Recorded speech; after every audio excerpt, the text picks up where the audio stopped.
How's it going, guys? Welcome to Audio Addiction. We have another fantastic interview. He can say his name, what he does, and all of that good stuff. Alrighty, so my name is Chane Eckhardt. I am a composer and singer-songwriter out of the good old Quad Cities of Iowa and Illinois, right on the border. So, There we go. Well, the first question, man, as Shane, I guess would be, how did you start out doing music? I've had singer, songwriter, solo people on before, and I'm always curious. Excuse me, always curious. Like, how do people start out? Like, what got you involved with music, and like, what inspires you to continue to do this? so I started music when I was quite young. I started taking piano lessons and everything when I was about 9 years old. But music has always kind of been ingrained in my life because my dad was really big into it. He was big in like the classic hair metal scene and everything like that. He grew up in the 80s, so that's what I grew up with. And then I kind of just dinked around, starting at around 5 with piano. They noticed I had some sort of aptitude with it, and I decided to start lessons. And I always wanted to be a drummer on top of everything. But my folks were like, you got to take piano. So that's what I did. And I learned to love it after that first year, and I decided to stick with it along with the percussion lessons. And the composing side of things came a little bit later. I always had an interest in it, but I didn't think that I didn't have like the confidence to do it, you know what I mean? Mm. Um, but kind of when I was about 17, 18, I composed my first marimba piece and actually won a state contest with it. So Oh that was wow, kind that's of awesome. my first like official, breakthrough in the composition scene. And so I've always wanted to do something with like singer-songwriter and classical minimalism, which I'm kind of intertwining the two a little bit. And it's just one of those things where it just came to me one time, and I'm just sticking with it. So. There we go. And like you had mentioned, you started out playing piano. So do you feel like, because I feel like, because I play guitar, and I remember my parents telling me like, oh, you should take piano. Like, piano is the first instrument you should learn and stuff like that. And I was like, nah. I was like, I'll learn piano. And then I like did it for like a little bit, and then I was just like, I just can't. I don't know. Something about it just wasn't right. And then so I passed on it. And then years later, my parents wind up getting me like one of those like starter pack like guitars. You get the little baby amp, you get this like little baby guitar and stuff like that. And I was just like, I don't want to play guitar. Who wants to play guitar? Everybody plays guitar, you know what I mean? Right. Yeah. So I was like, there's no way they would buy into me playing drums. Like, there's no way that would happen. So then I think it was like a year later or something like that I was just like, you know what? I'm going to play that guitar. And then I wind up falling in love, and I've been playing it ever since. But do you feel like, because your parents, started you out on piano, do you feel like you were encouraged to maybe like explore and do other instruments? Be obviously play drums too, but do you feel like you were always going to stick with piano, or was your forethought of like, I want to like learn a bunch of different instruments, whether it be, and obviously you learned drums, so I feel like that kind of speaks for itself. But do you feel like you had that mental thought of like, I don't just want to play piano, I want to do a bunch of different instruments? Yeah, I did. It's one of those things where I always wanted to learn some sort of horn instrument. I wanted to learn a string instrument. Mm-hmm. I never really got around to doing it because I put so much effort into my percussion and everything. Um, but it's one of those things where I just, like I said, I learned and fell in love with piano. And yes, it's a hardcore instrument to play. People don't realize how much effort really goes into it. Um, but yeah, that's about it. So. That's awesome. And I'm glad your parents like really pushed you to do it, especially your dad, considering like he, loved music and stuff. I feel like that's always like a big thing, and it's always cool to hear that too, because sometimes you hear some stories about people that just did music to kind of like get away from that. And I'm glad that it brings such a positive aspect to your life, and that you obviously feel comfortable enough and very stoked enough to do your own solo stuff. So that's very cool. But I guess the next question, to kind of segue into the next thing, would be, who are you influenced by? Like, what are some of the artists, I guess, early on that inspired you to play? And then what are some of the artists now currently that you're just like really inspire you to continue going and like, work on your craft and get better as a musician? Right. So Like I said, I grew up with the big classic rock, hair metal background, so bands like Tesla, you got Quiet Riot, stuff like that. Ooh, That's a lot yeah. of what my dad listened to. I kind of grew up listening to that, fell in love with it, and then it kind of slowly transitioned throughout the years into like heavier stuff, and then a little bit heavier, and then some deathcore in there, and then all of a sudden I'm listening to black metal, and now all of a sudden I'm listening to like indie and alt rock and shoegaze and stuff like that. And I would say that for drums, two of my biggest influences probably are going to be Neil Peart. I know everyone says Neil Peart, but he's a fantastic drummer. Also, Rip Neil Peart. He Yes. died recently, so.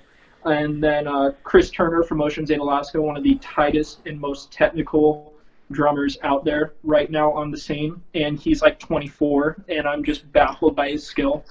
And so I get a lot of my, technical aspect of drumming from him. And I tried to just learn all of his movements. I've tried to learn a few of his songs with no prevail. I But feel like that's most drummers. If we're we're gonna be honest, that's he's a tough mountain to climb. he is. He is. I mean, he is just so tight and so crisp. It's unreal. But for the piano side of things, I've been listening to a lot of a French Canadian singer-songwriter who's got like a little bit of a soul influence in there too, and a little bit of Oh, R&B. nice. His name is Leif Vollebeck. And he's definitely emerging on the scene right now. He kind of blew up out of nowhere, and he's been putting out some really, really good stuff. He just put out a new album last year, I think around October. It's called Hot Tears, so if you ever get a chance to listen to it, I would definitely give that one a shot. And then another big one is a minimalist composer by the name of Olafur Arnalds. He's Icelandic. He's done a lot of film scoring. He's done a lot of things like that, and I just love his style. There's one piece he put out recently called Niepi, which is the Day of Silence for Tibet, and it's one of the most just beautiful yet haunting pieces I've ever heard, and I would just love to write like that, and that's kind of what I'm trying to accomplish a little bit with my writing too. So yeah.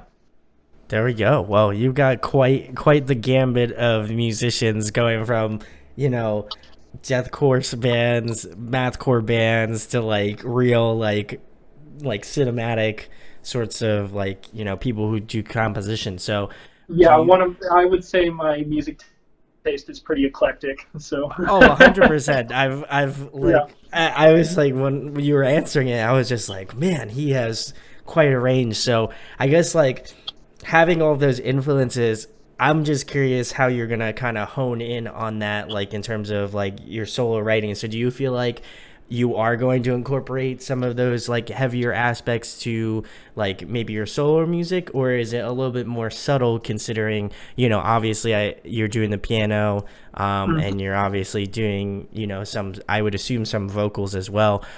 So like, how do you strike that balance of like having those sorts of heavier influences on what you do? Because I feel like you never really truly, get out of that because that's who you're influenced by.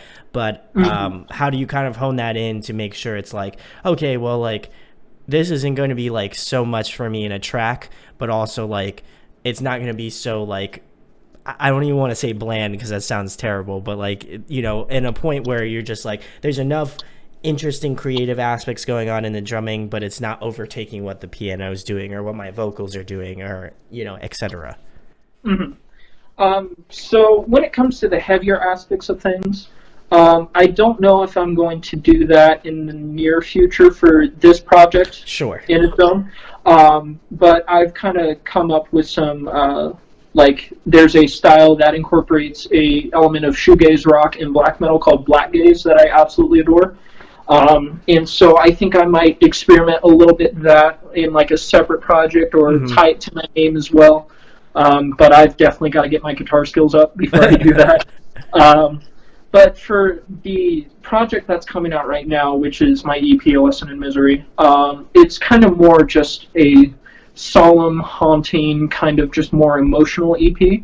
And that's going to range a little bit more back to the Leif Vollebeck, Olafur Arnolds, those kind of composers a little bit. I might incorporate some drums. I've already incorporated some like programmed strings and things like that. Nice, I actually okay. have my mixer and producer helping me out with that too. He's coming up with really, really good ideas. So it'll kind of be just a mishmash of everything, but it won't really be too heavy on this EP. Like I said, that may be coming into the future, but I'm still not sure how I'm going to be, implementing that kind of thing, especially since I'm so recent into the game. So. Sure. Well, I'm excited to see, the next steps, just because I had listened to the track that you had sent over to me prior before we hopped on, and I was just like I was like kind of, I felt like I went into it and I wasn't really, I didn't really know what to expect, and I always love asking the question of like, who you're influenced by, because for me, I always have this interesting thought of like, if I try to do my best to do my homework when I have people on to like chat and stuff. And so I wanted to see how close I would be. And I was like completely off. So I was very stoked to be completely wrong in that aspect, because it's something that Right. I feel like for myself, I haven't really tapped into. The only kind of artist that I feel like is relatively close, and I mean I use that term loosely, is Yvette Young. I know she does like piano composition as well, and she's super talented as well. So I felt like in terms of my mind, that's what I was thinking of like a piano composition, and kind of going with more of a classical approach in that aspect, rather than maybe more so like, I guess, trying to modernize it, if that makes sense. Like it just feels like more of a like, okay, this would fit well in kind of like a movie score, or it would fit well in that sort of aspect. Maybe not so much as like, okay, I can see this like being played, like at like a rock show or something like that. Just Right. there's more of a lane to it, which I appreciate, because it's something for me as a interviewer and kind of a critiquer of music. It's always interesting to, come at it from a different perspective. So I was very stoked to check out your stuff, which kind of segues into my next question, which is, you have a record coming out. What would be one song you would recommend to like new viewers that are gonna check this out? Because I imagine most people, may not be familiar with your stuff, and I know you're fairly new at coming onto the scene. So I'm curious what song you would recommend to somebody that's gonna be listening to this for the first time. Right. So I would think the song I would recommend the most, and it's probably going to be the most relatable one on the Sure. record. It's called Gaslight. And the term gaslighting means to emotionally, not physically, manipulate someone to the point where they question their own sanity. And it's written about a relationship that I went through, where towards the end of that relationship, it was not very good at all. I don't mean to make the topic so depressing or anything No, like that. that's fine. Talk about what you want. I mean, Yeah. I feel like it's important to have these moments sometimes, because I feel like as as music as a medium, I feel like a lot of people should be able to display and have their thoughts and opinions, spoken out about. So continue on, Chane. Definitely stoked. So like I said, it's mostly just kind of about a relationship. It's in its own a little bit of an apology. In its own, it's kind of not. And I would say that it's definitely going to be the most relatable for people to get through, especially with the lyrics, since the lyrics on the other tracks are kind of a little more vague. They're not quite as honed in. And they're a little more, they also cover like heavy topics and things like that too. Sure. Like one of them's about loss, which is going to be the first one on the record, A Bird in the Wind. Then it segues into one about my battles with bipolar disorder and depression and things like that, called As Days Move On. And then it goes into Gaslight. And then Gaslight, I would say, because a lot of people have been in that kind of situation with a relationship before, that I would say will probably be the one to listen to for sure. There we go. Well, I mean, like I said, these are all really important topics.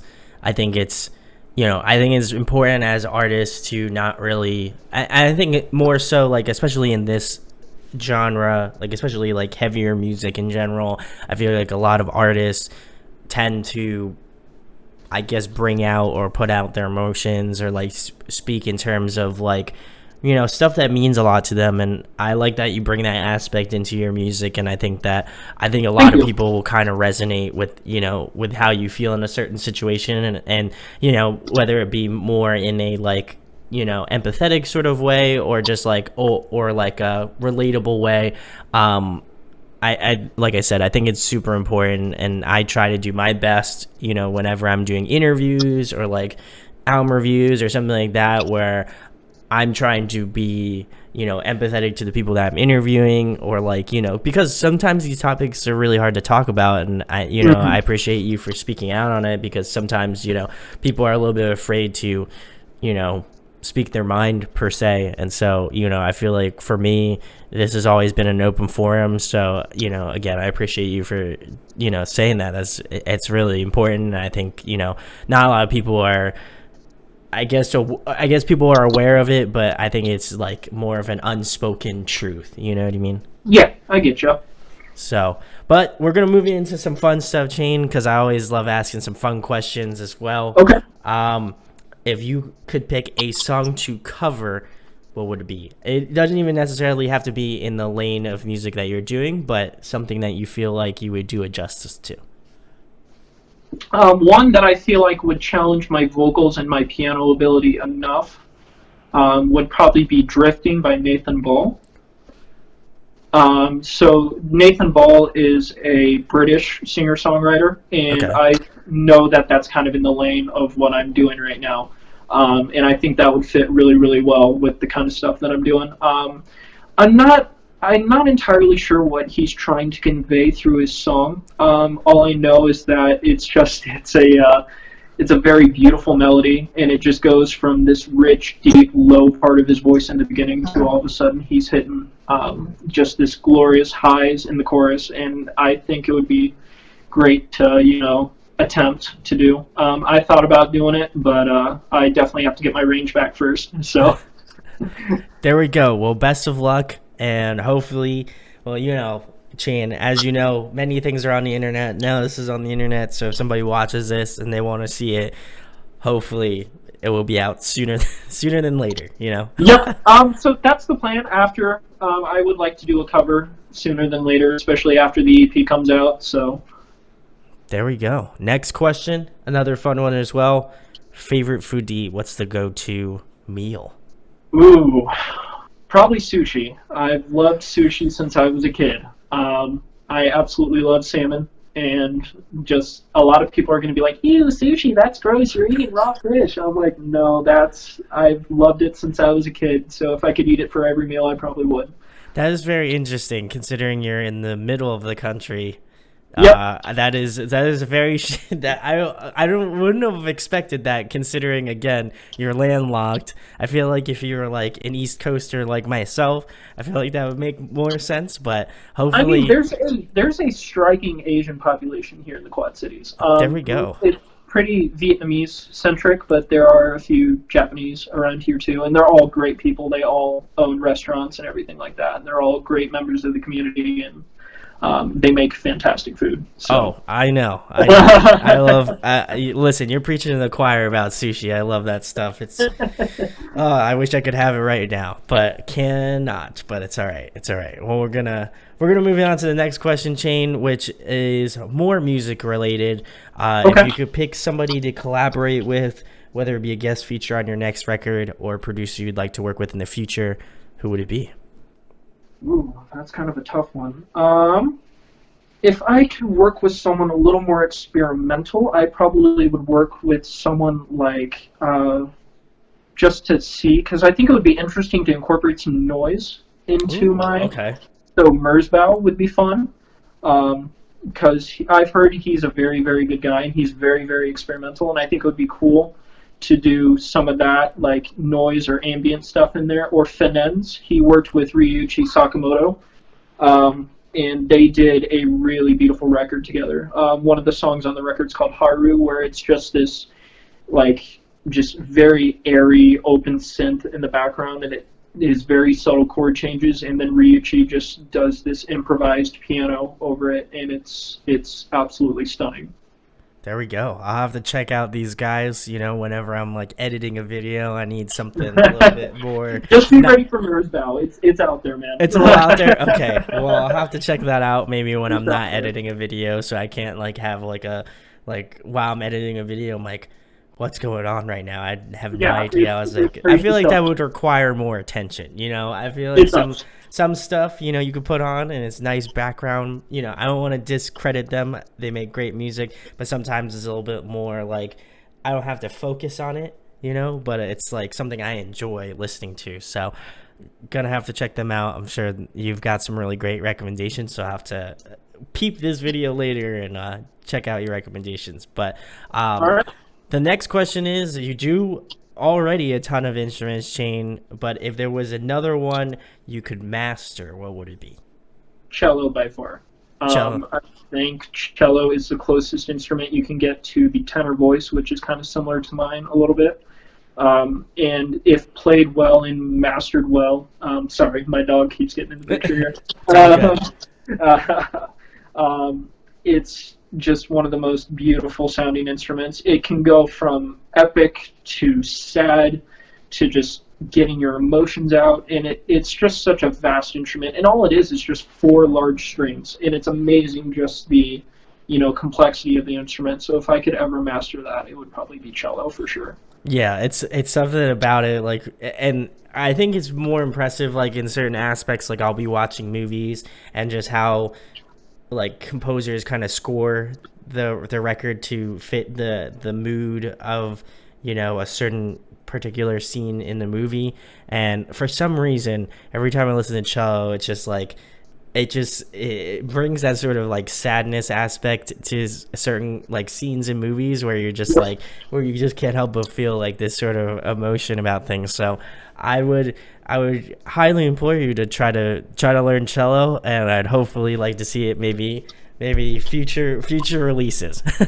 I mean, that would be nice. The problem is that I've got to figure out how to pay for it. So Very true, very true. I feel like that is the product of most musicians at this point, as I look at my two guitars behind my computer screen and the guitar that's laying in, well, which you can't see, it's out of frame, but the other guitar over there. So I know the pain of paying for instruments. Yep. But the next question is my personal favorite, because I am a nerd and I love asking this question. If you could be a video game character, who would you be? Ooh. I'd have to say probably I'm a huge Nintendo fan, so let me get that out. My guy. Probably Link or just Red from the original Pokemon games. Just the original 151, back in the day. Yes. Pikachu. You don't have to know. I got two of them, and I got. I don't know if you can see it. I'll take them off the computer stand, but I have Dialga, of course. Nice. Master of Time on my PC. Yep, that was the first Pokemon game I ever played, was Pokemon Diamond back in the day. So that was a great start. And then, of course, I went on to the older games because I had to get acquainted with it too. But now I've beaten Sword and Shield, and I've done all that. So. But yeah, Link or original Pokemon games for sure. There we go. Okay, awesome. He's like froze for like 2 seconds, so I'm glad. Oh, sorry. We came back. It was just like a pause, and then it was just like free frame, and then we're back to normal. So I'll just make a quick cut. But anyway, next question, Chane. Getting back to the music stuff, of course, because we're a music channel. If you were to compile a dream tour lineup, who would be on it? Obviously, yourself is included, if you want to be. Actually, I don't know if I would include myself on a dream tour. But okay, interesting move. Okay. Yep. I mean, if I could like open for someone, that'd be really, really cool. But I have no idea what he's doing in the background there. Sorry. It definitely would be a mix of Embracer, which is the band I'm wearing now. They are an indie alternative group from West Virginia, if you've ever heard of them. Oh, yeah. They came down and played in Rock Island. They came all the way from West Virginia to play here, and ended up, hanging out with them after the show, and that was just really, really cool. Another group I'd probably put on there is like Chane or Covet. I'm not sure if I would choose between the two. You mentioned Yvette Young, and I'm absolutely astounded by her guitar playing, and she's a fantastic woman. Never met her personally, but just from what I've seen, she's very wholesome. She's great. Can attest to that. Yep. And then I would probably then put on Toe from Japan. They're another Ooh, math rock nice. group. Yes. Yep, they're another math rock group. I don't know. I've just been really into math rock lately, and it's just a wonderful thing. And then I would also probably put in a little bit of a heavier group as well, Okay. which would be kind of fun. They're also from Japan. They're called Heaven in Her Arms. They're a post-hardcore group that incorporate a little bit of like, just ambience, black metal, but also it's very pretty sounding and it's kind of technical in its own right. Um, and they just put on a hell of a show, and I think that would probably be the headliner for sure. That'd be my dream show for sure. So There we go. Sounds very interesting. I would be all about it. Toe's great. Shouts to Toe. Love yeah, it. Obviously, they've been on the channel multiple times at this point, and I'll tell you a funny story about them after we're done with this. So, okay, okay, which is very interesting. But yeah, that sounds like a sick lineup. Very, if that ever happened, that'd be very cool. So you yeah, can give that would Chane, be you really can give cool. Chane the shout out of a lifetime. But the next question is kind of the follow up to the Dream Tour lineup. In your opinion, who puts on a great live performance? Ooh. So there are a lot of bands that I've seen that put on fantastic shows. Um, You can but name a couple. yeah, Not just one. one. Okay, so that makes it a little bit easier for There me. you go. There you go. So I would probably first start off by saying my homies in Frail Body from Rockford. They are fantastic dudes. They put on a hell of a show. Their drummer is nuts. Their screamer is nuts. Their bassist, he opens up on this song called Cold New Home with just this tapping bass part that is just absolutely cool. And they do like a full 30-minute set of just in-your-face, raw, emotional screamo. And I'm just like, how do you guys manage to put that together and make it sound so great? I mean, Lowell, the vocalist, is just always bathed in sweat after he's done, and I'm just like, you guys are awesome. Another group that I haven't seen personally, but I would love to see. I've seen a bunch of live videos and stuff like that. And my friend Peter, who's my mixer and my producer for this record, is a huge fan of them. Is Periphery. Yeah, they're great. I can Yeah. attest to that. I can attest They're to that. definitely on my bucket list to see for sure. Their drummer Matt Halpern, in my opinion, is kind of like the Chad Smith of prog metal for sure. And then one more band I'd have to say is honestly probably Embracer. They put on a really really good show. It's very mood music, but at the same time it's something you can sit and headbang to. You know what I mean? Yeah. And it's a really cool just experience to see for sure. Well, So. I gotta give the cosign to Embracer. Shoutouts to my brother Elijah. He is the one who showed me Embracer. So Yep. got it. He's the one who got me into Embracer too. So There we go. My guy Elijah, the best. Yeah. That was how I found out about Embracer because he sent me like a link. He's like, "Dude, check this band out. They're sick." And then they wind up going on tour with Bill Murray, which is another favorite band of mine. Love that guy. He's awesome. Yep. Shouts to Johnny. But it didn't come anywhere close to here. I think the closest date to my city was I think it was North Carolina, I'm pretty sure, which is like a 6-hour drive or something like that. So, and Yeah. it was like the middle of the week. So I was just like, man, I was just like, I mean, if it was hopefully- the weekend, I would say it'd definitely be worth it. But, same. Yeah. Yeah, but in the middle of the week, it's kind of hard to do. I think it was like a Tuesday or Wednesday night, which is like, if it was like a Friday, I would do it. Like I would just take the day off and rock. But oh man, I would have loved to see an Embracer. So Embracer, if you watch this once, post quarantine, if you guys want to come out to the good old state of New Jersey / Pennsylvania, that'd be very cool. Yeah. I would love to see you out here. But the next question, Chane, another fun one. Favorite TV show, favorite movie? Favorite movie is a tie between Harry Potter and Star Wars. I know those are two completely different things, but I grew up with those. I have all the books for Harry Potter. I've read them all multiple times. We own all the Star Wars movies. I've seen them multiple times. But my favorite TV show is probably one that like you either have heard of and seen and like loved it, or you haven't heard of it at all. It's on Netflix. It's called Maniac. It stars Jonah Hill and Emma Stone. Yes, I It's know what like you're talking about. It's great. yeah, it's like a 6 episode miniseries. They're all about an hour long, and it just kind of, you know, makes you question a lot about society, a lot about, psychiatric stuff like that. And it's a really interesting concept for a show, and they executed it really, really well. Yeah, So, also like the casting is phenomenal. I think they both did a great job. So yeah. I would as much like you, I'd recommend that show. Great show. Great movies too. I'm more of a Star Wars fan, so I feel like I have a little bit of bias, but overall, I'm glad you said Star Wars cuz that's a good one. But the next question, Chane, if you were trapped at a desert island or in a month of quarantine, what would be one record you would bring with you? Oh man, you're asking a bunch of really hard questions. Thank you. Yeah, I try to that's a make it good hard. thing. That's I a try to good make thing. it Don't hard, you worry. know? Yeah, that's a good thing. Probably one record I would bring with me is Deaf Heaven's Occult Corrupt Human Love.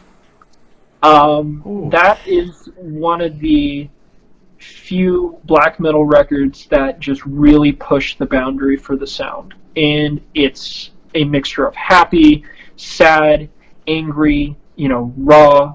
And it will go from just, shoegaze to all of a sudden just melt your face off in the middle of the same song. And it's a fantastic, astounding record.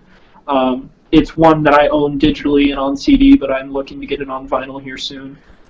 Especially since their vinyls are bright pink, or you can get them in this like neon blue, and it's sick. So There we go. Well, an avid collector of vinyl, I always have to ask this question. What is your most recent pickup, and what's your favorite in your collection so far? probably the most recent pickup would have to be Ocean's 8 Alaska's Lost Isles. Oh, nice. I got Okay. it for my birthday last year. I just haven't had a bunch of time to really collect vinyl or anything like that. My favorite pickup will probably be that one as well, purely for how it looks. It's a transparent blue vinyl with a white splattering on it, and it's Nice. also number 250 of 250 ever made, and I can take that. I can take that to the bank. Um, and I gotta say, I got really, really lucky with it, and it's a great record. It's a great metalcore pushing record, and it's just one of the coolest looking records I have, because a lot of the ones I have are a little bit older and a little bit more just standard black vinyl Sure. and stuff like that. But yeah, I would say that one for sure. There we go. And then the last thing, Shane, the most important thing, tell them about where they can find you at on social media, and then what you got coming up in the next couple months. So what you can do is you can add me on Instagram, Eckhardt22, no spaces, no underscores, anything like that. Find me on Facebook, either friend me on Facebook or just go ahead and like my page, both under the same exact name. I have a Bandcamp account where you can go ahead and pre-order A Lesson in Misery instrumentals, and a improvisation I did are also up.